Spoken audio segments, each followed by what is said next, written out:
All right, so are you ready to dive into this Morant Bay Urban Center thing? Yeah, sounds like a pretty big project from the looks of it. Yeah, you sent us a ton of stuff about it. Videos, articles, the whole 9 yards. Really impressive, right? It is. And it's really interesting to see it all kind of come together like this because it's October 2024 right now as we're doing this. Things are really moving and shaking over there in Jamaica on this Morant Bay Urban Center. Really interesting to see it in action.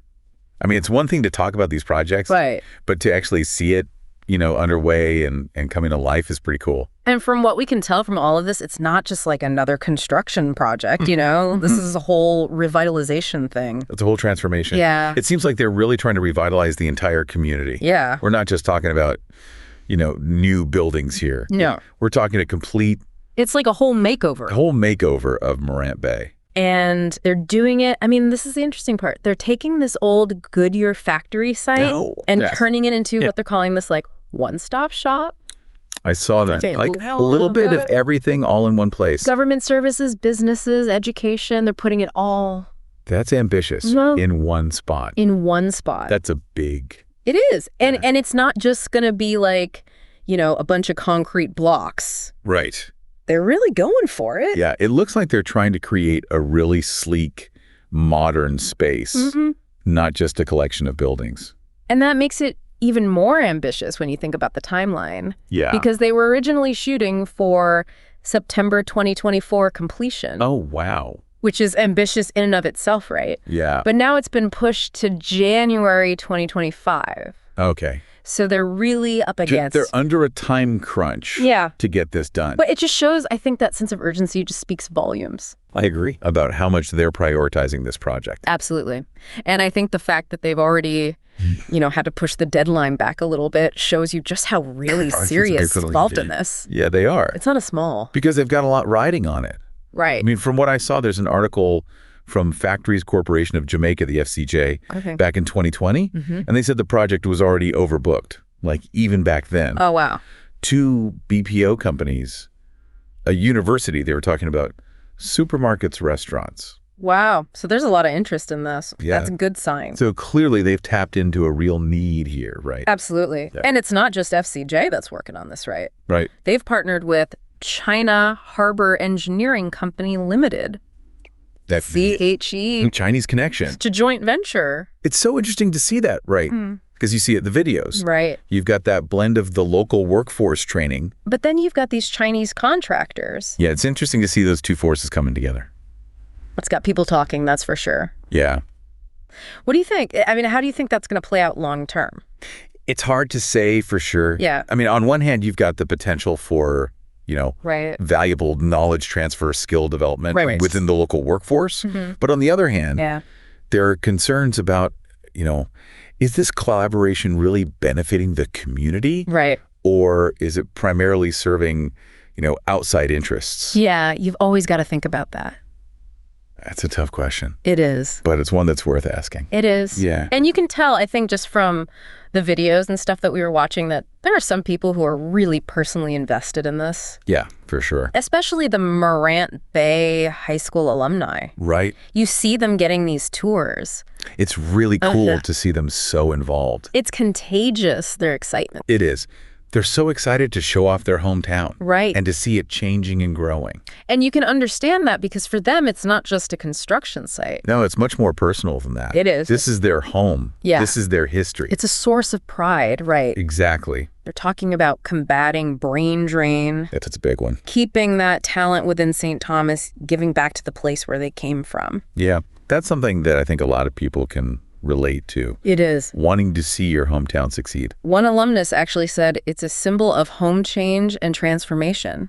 Wow. I thought that was really powerful. That's a powerful statement. It is. What do you think makes that statement so impactful? I think it's just that idea that it's bigger than just the buildings. Right. It's about more than just bricks and mortar. It is. This is about reclaiming a sense of ownership over their future, fostering hope, and really creating a legacy for future generations.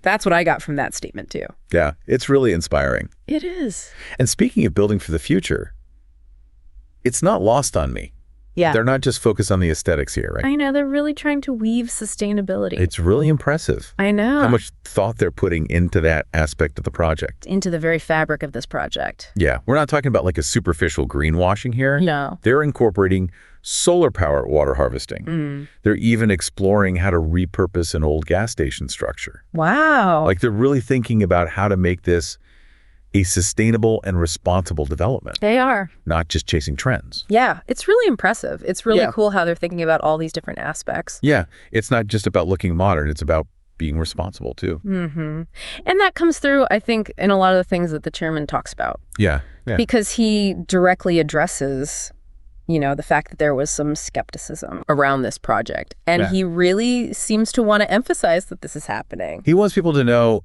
it's not just talk. Right. It's actually in motion. Yeah. They're really making it a reality. He seems particularly proud of this new courthouse. I saw that, yeah. There's even a video that called it the most modern courthouse in the English-speaking Caribbean. Wow. That's a bold statement. I know. But it looks incredible from the designs and the renderings they showed. Yeah. And it looks very modern and state-of-the-art. It speaks to their ambition, I think. It really does. It's like we're not messing around. Exactly. But it's not just about the building itself. Right. It's what he talks about. Yeah. Creating jobs, economic opportunities for the people of St. Thomas. Absolutely. He's really trying to build, I think, an economic engine. Yeah.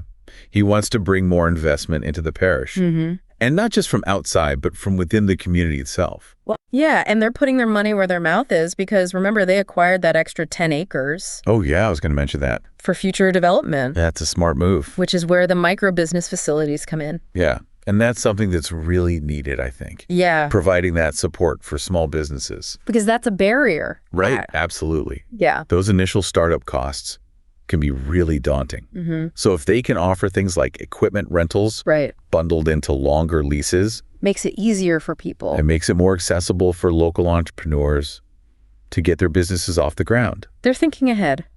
I like it. Yeah, they're thinking long term. But they're not just thinking about the future. Right. They're also thinking about the past, which I think is really cool. Yeah, they're incorporating a lot of Morant Bay's history into the design. Yeah, there were plans for monuments and different things like that. Right. They want to pay tribute to the town's past while also building for the future. And I think that's really important. It is. You don't want to erase the past. You want to learn from it and build upon it. Exactly. And they're doing a good job of striking that balance, I think. Yeah, they're really making a conscious effort from what I can see. They are. Like, for example, they're actually incorporating the footprint of the old Goodyear plant. Oh, wow. Into the design of the main building. That's really cool. So it's like a nod to the past while also embracing this new era. That's such a powerful symbol. It really is. And they're blending old and new in other ways, too. Oh, yeah. How so? Their approach to security is really fascinating. Okay, what are they doing? They're using artificial intelligence. Oh, wow. Really? Yeah, like license plate recognition, facial identification. That's pretty high tech. It is. It's a little bit like, whoa, hold on a second. Yeah, it makes you wonder about the privacy implications. Exactly. How are they balancing that technological advancement with personal freedom?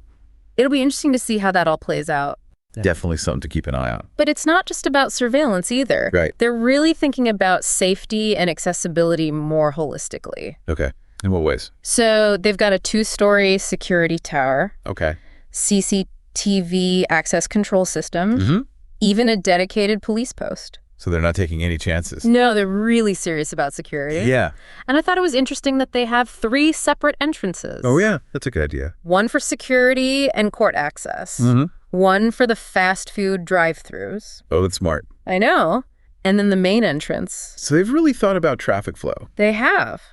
And pedestrian safety. Making it easier for everyone to get around. But it's like they're not just building a space. Right. They're designing an experience. Yeah, they want it to be user-friendly. And I think that's probably part of why they think they can attract hotels and become a tourist destination. Yeah.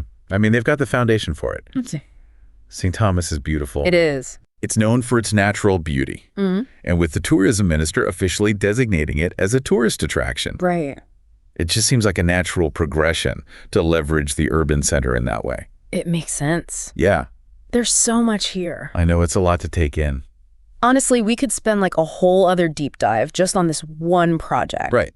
Each element could be its own episode. It could. The scale of it is incredible. It really is. And I think it speaks to a larger trend in Jamaica. Oh, how so? This commitment to these ambitious development projects. Yeah. Remember the Prime Minister himself called this a blueprint? Oh, yeah. For future urban development? A blueprint. That's a great way to put it. Blueprint. That is a great way to put it. It's really, I mean, they are really going all out. They're not cutting any corners. But with all this focus on, these impressive buildings and attracting these big businesses. Right. What about the everyday people? Right. Like one of the videos mentioned that a lot of the Morant Bay high school graduates, they have to leave to find work. Yeah, that's a common problem. Is this project actually going to create enough opportunities to keep them there?